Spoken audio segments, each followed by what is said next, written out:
그러나 너희 마음속에 독한 시기와 다툼이 있으면 자랑하지 말라. 진리를 거슬러 거짓말하지 말라. 이러한 지혜는 위로부터 내려온 것이 아니요 땅 위의 것이요 정욕의 것이요 귀신의 것이니 시기와 다툼이 있는 곳에는 혼란과 모든 악한 일이 있음이라.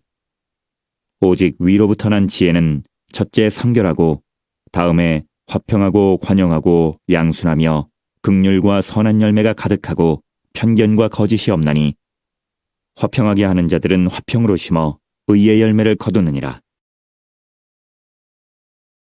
우리 인사하겠습니다. 빛이 있으라. 반갑습니다. 정말 잘 오셨어요. 우리는 이제 믿는 사람들이잖아요. 그래서 이제 믿음에 대한 이야기들을 자주 하는데요. 우리는 이렇게 말하곤 해요. 그분은 정말 믿음이 큰 것 같아. 그분은 정말 믿음이 좋은 것 같아. 목사님 나는 믿음이 없어요. 이렇게 이야기를 해요. 그런데 믿음이 없다? 믿음이 작다? 믿음이 크다?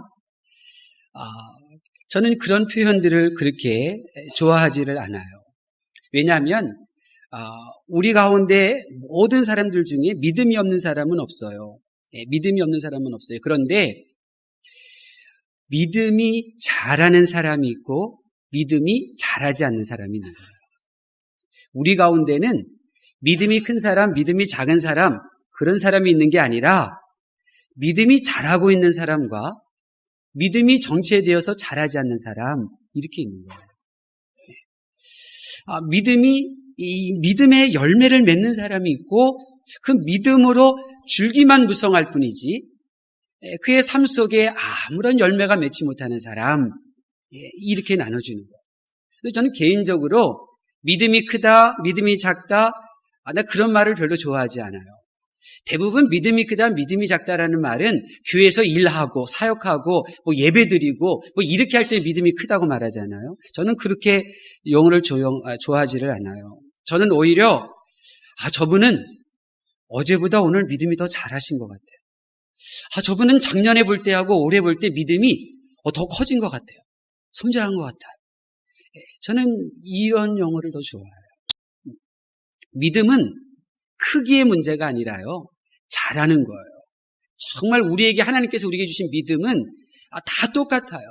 다 똑같고 그 믿음이 지금 잘하고 있느냐 안 잘하고. 예수님께서 겨자씨만한 믿음 이랬잖아요. 이 겨자씨만한 믿음. 이 만한이라는 단어가 크기, 겨자씨 크기 이렇게들 이제 이해들을 하시는데 그렇지 않아요. 이 만한이라고 하는 이 말은 그런 뜻이 아니에요.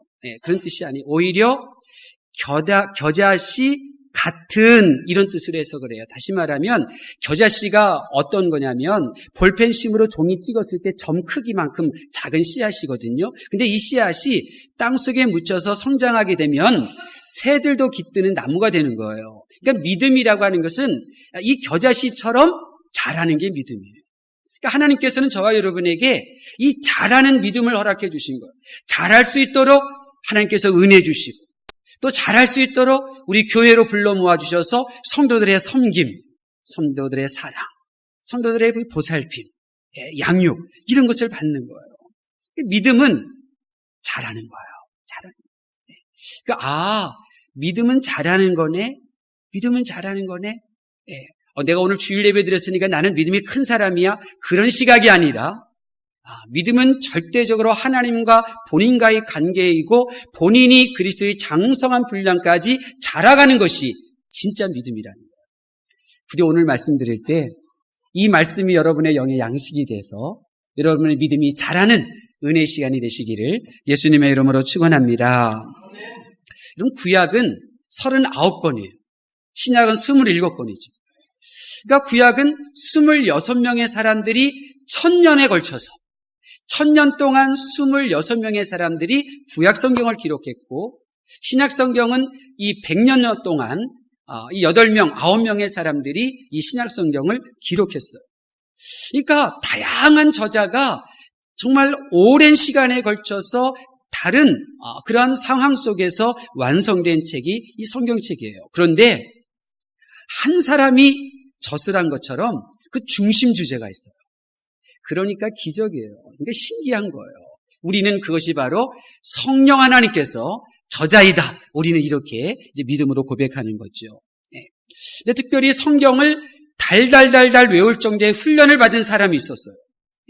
그리고 당대의 최고의 학자였던 가말리엘의 이 문화생으로서 공부했던 이 바울이 이 성경의 전체적인 주제, 하나님의 나라라고 하는 틀 안에서 어떤 사람은 하나님의 나라를 향하여 가고 어떤 사람은 하나님의 나라를 향하여 점점 멀어지는가? 지혜 때문이구나. 그 지혜가 뭔가? 두 가지 지혜를 오늘 언급하고 있는 거예요. 이 두 가지 지혜 때문에 어떤 사람은 하나님의 나라를 더 가까이 다가가는데 어떤 사람은 그 발걸음을 멈추고 또 오히려 더 후퇴하고, 이것이 바로 두 가지 중에 한 가지 지혜의 영향을 받았기 때문이다. 오늘 이렇게 말하고 있는 거예요. 자, 그러면 오늘 말씀 볼까요? 지혜가 두 개래요. 먼저 어떤 지혜가 있나요? 우리 15절 말씀 볼까요? 15절 말씀 보겠습니다. 시작. 이러한 지혜는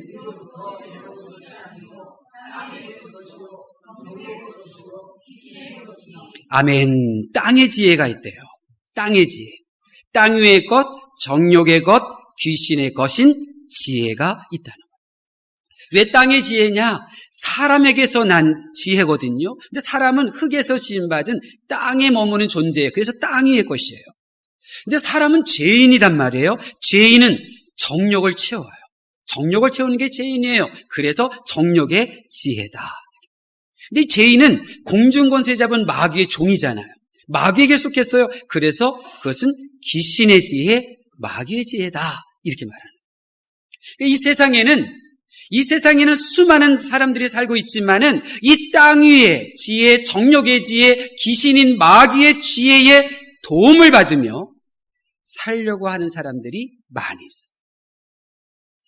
제가 이번 주 금요일 날 이제 이사를 하게 되는데, 그런데 제가 이제 지금 살고 있는 곳이 이제 식당이고 또 공사를 지금 하고 있어요. 그래서 공사에 방해가 되지 않을까 싶어서 토요일 날 이제 내가 이사할 수 있나 알아봤더니요, 이사업체를 구할 수가 없어요.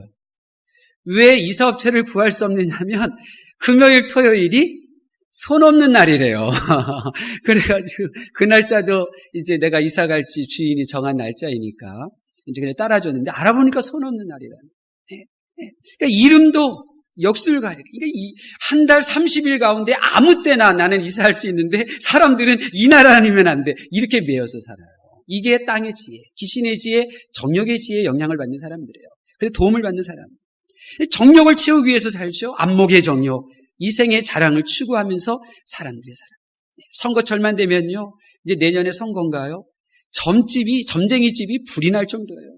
내가 출마해야 되는지 말아야 되는지, 내가 어느 지역에 출마해야 되는지, 내가 낙선되는지, 당선되는지 뭐 물어보려고. 그러니까 귀신의 영향을 받는 무당들, 귀신의 영향을 받는 점쟁이들의 말에 두려워하기도 하고 기뻐하기도 하고 그들의 말에 귀를 기울이며 부적을 붙이고 부적을 만들고 이렇게 다닌단 말이에요. 이 사람들이 누구냐? 땅 위로부터 난 지혜의 영향을 받아서 살아가려고 하는 사람들이라는 거예요. 땅의 영향. 자, 두 번째, 또 다른 지혜가 있대요. 이 세상에는 귀신의, 이 마귀의 지혜, 정욕의 지혜, 땅 위의 지혜 말고 또 다른 지혜가 있대요. 그 지혜가 뭐냐? 우리가 방금 읽었던 15절 말씀에 보니까 어떤 지혜가 있대요? 위로부터 내려온 지혜가 있다는 거예요. 위로부터 내려온 지혜. 이 위로부터라고 하는 단어는 헬라어로 아노텐이라는 단어예요. 근데 이 아노텐은 문자 그대로 하늘로부터 위로부터라는 뜻이 있는데, 근데 이 근본적인 헬라의 원어에는 무슨 뜻이 있느냐면 태초로부터, 근원으로부터, 근본으로부터 이런 뜻입니다. 그러니까 단지 그냥 하늘, 눈에 보이는 하늘 그것을 의미하는 것이 아니라 지혜의 근본 대신은 하나님으로부터 오는 지혜를 말하는 거예요. 하나님으로부터. 그러니까 이 세상에는요, 이 하나님께서 주시는 지혜를 가지고 살아가는 사람들입니다.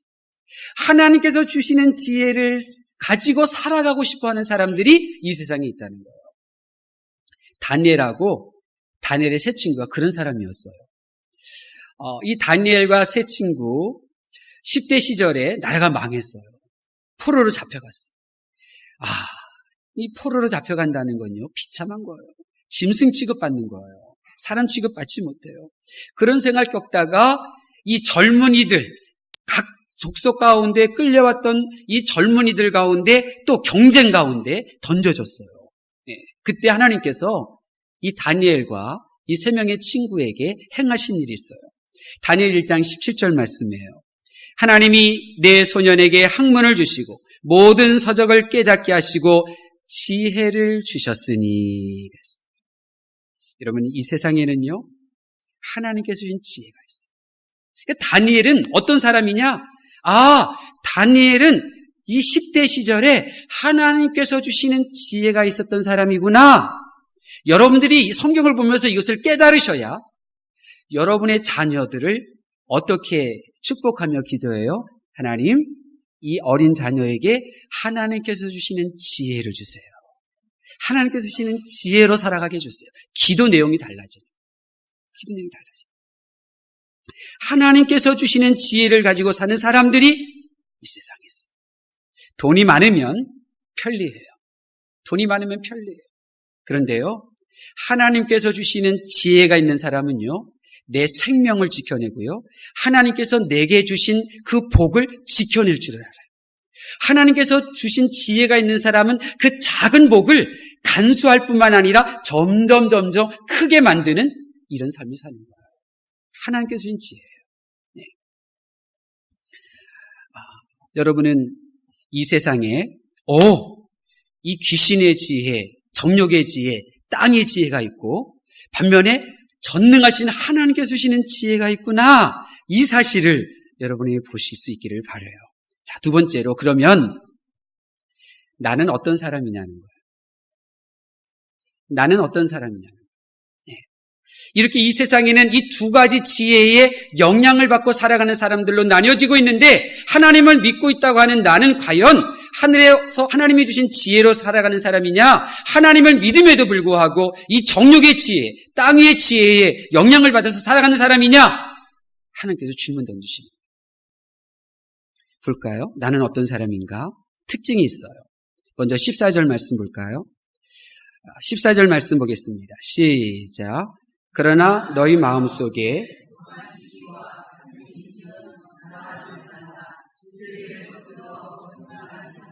성경은 교회 안 나오면 지옥 이런 얘기 하지를 않아요. 성경은 교회 안 나오면 너 지옥 간다 그런 말 하지 않아요. 여기 보세요. 이 땅에 귀신의 지혜, 정욕의 지혜, 땅 위의 지혜를 받는 사람은 이 세상에서 어떻게 살아가느냐 그 특징을 말하고 있는 거예요. 독하대요. 마음이 독하대요. 시기가 있대요. 다투고 싸울 준비가 돼 있대요. 마음이. 다투고 싸우는 경향이 있대요. 네. 여러분, 이 세상에 땅 위의 지혜를 가지면요 반드시 자랑할 것들이 많이 있어요. 그런데 이 귀신의 지혜, 정욕의 지혜, 땅 위의 지혜를 받아서 자랑할 것이 있어도 성경은 너 자랑하지 마 이렇게 명령해요. 14절에. 왜 자랑할 것이 반드시 있는데 자랑하지 말아야 되느냐? 나의 자랑할 거리들은 다 아침 안개와 같이 사라질 것들이거든요. 자랑할 필요가 없다는 거예요. 이 땅의 지혜, 정욕의 지혜, 귀신의 지혜를 받는 사람들은 진리를 거스리거든요. 진리가 들려지지가 않아요, 귀에. 진리의 말씀이 들려지지 않으니까 거짓말만 하는 거, 거짓말. 네, 거짓말. 말은 옳지만 영적으로 보면 거짓말인 거예요. 이게 참 묘한 거예요. 이중성이에요. 이중성이에요. 네.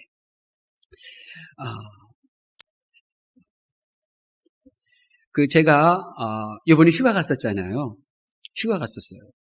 근데 마일리지로 이제 이렇게 비행기표를 끊으려고 하다 보니까 원하는 날짜가 이제 없는 거예요, 비행기가. 그래서 주일날 이제 9시인가 이제 김포공항에 도착을 했어요. 그것도 비가 바람이 불어가지고 착륙하다가 다시 또 이렇게 비상하고 또 몇 바퀴 돌고 이러다가 이제 착륙을 했으니까 늦은 시간에 도착을 했거든요. 비도 막 내리고. 그래서 이 렌트카를 했는데 직원이 기스난 데가 없는지 사진 다 촬영해 보시고 다 살펴보세요 하는데도 아이고, 피곤해 죽겠어. 그래가지고, 그냥 끌고 그냥 숙소로 갔어요. 근데 비가 엄청 오니까 내가 이 숙소 앞에까지 차를 갖다 대야 되겠다 해가지고 그 인도 위로 올라가서 차를 대려고 차를 이렇게 갔는데, 우드드드드드드 그렇게 소리가 난 거예요.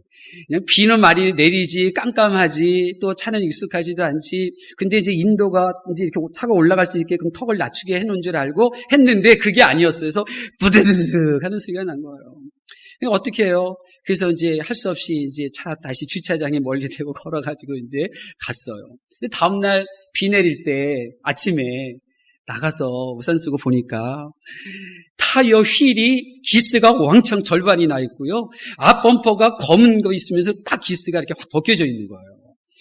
이야, 이거 한 20-30만 원 나가려나? 이런 거예요. 근데 집에 방에 숙소 들어가니까 강사모는 한 3만 원 나가나요? 막 이러고 있으니까 내가 걱정이 좀 많이 나오는 거예요. 걱정이 많이 됐어요. 기분도 꿀꿀해지더라고요. 내가 잘하려고 했는데 왜 이런 일 당하나 속도 상하고 막 이랬었거든요. 그랬는데 길 가는데 이 수리하는 업체가 딱 보이더라고요. 그래서 렌터카에 그냥 갖다 주면 돈이 많이 나올 것 같다. 그러니까 아예 수리해서 그냥 갖다 주자. 이런 생각이 막 이렇게 드는 거예요. 그래서 직접 그렇게 수리업체 가기로 들어가려고 그랬었어요. 그런데 너 하나님께 여쭤봤냐? 이 생각이 딱 드는 거예요. 그래서 차를 돌리고 그냥 지나쳤어요. 그리고 하나님께 여쭤봤죠. 그랬더니 하나님이 그러시는 거예요. 하나님, 내가 잘해보려고 하다가 이렇게 왕창 기스 났는데 수리해서 놓을까요? 아니면 어떻게 할까 했더니 그냥 갖다 주라는 거예요. 렌트카 업체. 정직하게. 그래서 이제 한 40분 더 일찍 가서 이제 차를 딱 맡겼어요. 그랬더니요, 진짜 이게 태블릿 PC 딱 갖다 놓고 영상 켜놓고 직원이 딱 살펴보더라고요. 앞뒤부터 딱 살펴보더니, 됐습니다. 그러는 거예요. 그래서 이게 무슨 일인가 봤더니 핸드폰으로 그 업체에서 이제 그 계약서를 보내줬는데 거기 영상까지 있더라고요. 그 영상을 보니까 다 기스가 나 있었던 거였어요. 기스가 나 있었던 거였어요. 여러분, 땅 위의 지혜는요, 나에게 도움을 되는 것 같고 내가 잘하는 것 같지만 결국 손해만 드는 거예요. 내가 업체 좋은 일만 시키고 손해만 볼 뻔했잖아요. 이게 이런 거예요. 여러분, 그렇습니다. 이 땅의 지혜, 귀신이 주는 지혜, 정욕의 지혜는요, 나에게 당장은 도움이 되는 것 같지만 손해가 되는 거예요. 생명을 잃고 다 잃어버리는 거예요. 반면에 하나님께서 주시는 지혜는 어떻습니까? 우리 17절 말씀 볼까요? 17절, 하나님께서 주시는 지혜로 살아가는 사람들에게도 특징이 있어. 이렇게 살아간대요. 17절 말씀 시작. 오직 위로부터 난 지혜는 첫째 성결하고 다음에 화평하고 관용하고 양순하며 긍휼과 선한 열매가 가득하고 편견과 거짓이 없나니. 하늘의 지혜로 살아가는 사람은요, 이렇게 살아요. 요셉이 그랬잖아요. 하나님 주신 지혜로 살던 요셉, 보디발의 아내가 유혹할 때 성결, 종으로 집 바깥에서 이 밭 갈며 잠을 잘 때도 동료들에게 양순, 청지기로 일할 때 이 부하 사람들에게 관계가 화평, 감옥에서도 그렇게 꿈을 해석해 주었지만 은혜를 잃어버린 사람에게 그럴 수 있지 관용, 자신을 죽이려고 팔아넘긴 형들 만났을 때에도 긍휼, 이후도 계속해서 후손들에게 선한 열매를, 총리로 살 때에도 니들이 못났으니까 이렇게 땅 팔는 거지 편견 없이, 거짓 없이 정책을 펼치지 않아요. 이게 드러나는 거예요. 그러니까 나는 땅으로부터 온 지혜로 살고 있는 사람이냐, 하늘로부터 온 지혜로 살고 있는 사람이냐, 내 삶에 독한 것이 있는지, 시기가 있는지, 다투려고 하고 있는지, 편견이 있는지 보라는 거예요. 아니면 거룩한지, 그냥 이래도 좋고 저래도 좋고 양순한지, 화평을 추구하는지 보라는 거예요. 이것을 보여줍니다. 사는 성도 여러분, 우리 북악교회는 말씀 중심의 교회예요. 그리스도 중심의 교회, 교회 중심의 교회잖아요. 이곳에서 부름받은 저와 여러분들은 이 말씀을 통해서 보아야 되는 거예요. 하나님 앞에서 나는 과연 이 귀신의 지혜, 이 정욕의 지혜, 이 땅 위의 지혜의 영향력을 받아서 내가 하나님을 믿고 있는지, 아니면 하나님을 믿는 내가 온전히 하나님이 주시는 그 지혜를 따라 성결함으로 관용과 화평과 양순과 긍휼과 선한 열매를 맺으며 그렇게 내가 편견 없이 거짓 없이 내가 살아가고 있는지 보여줍니다. 그래서 어떡하라고요? 내가 이 땅의 영향을 받고 살고 있다면 회개하시라.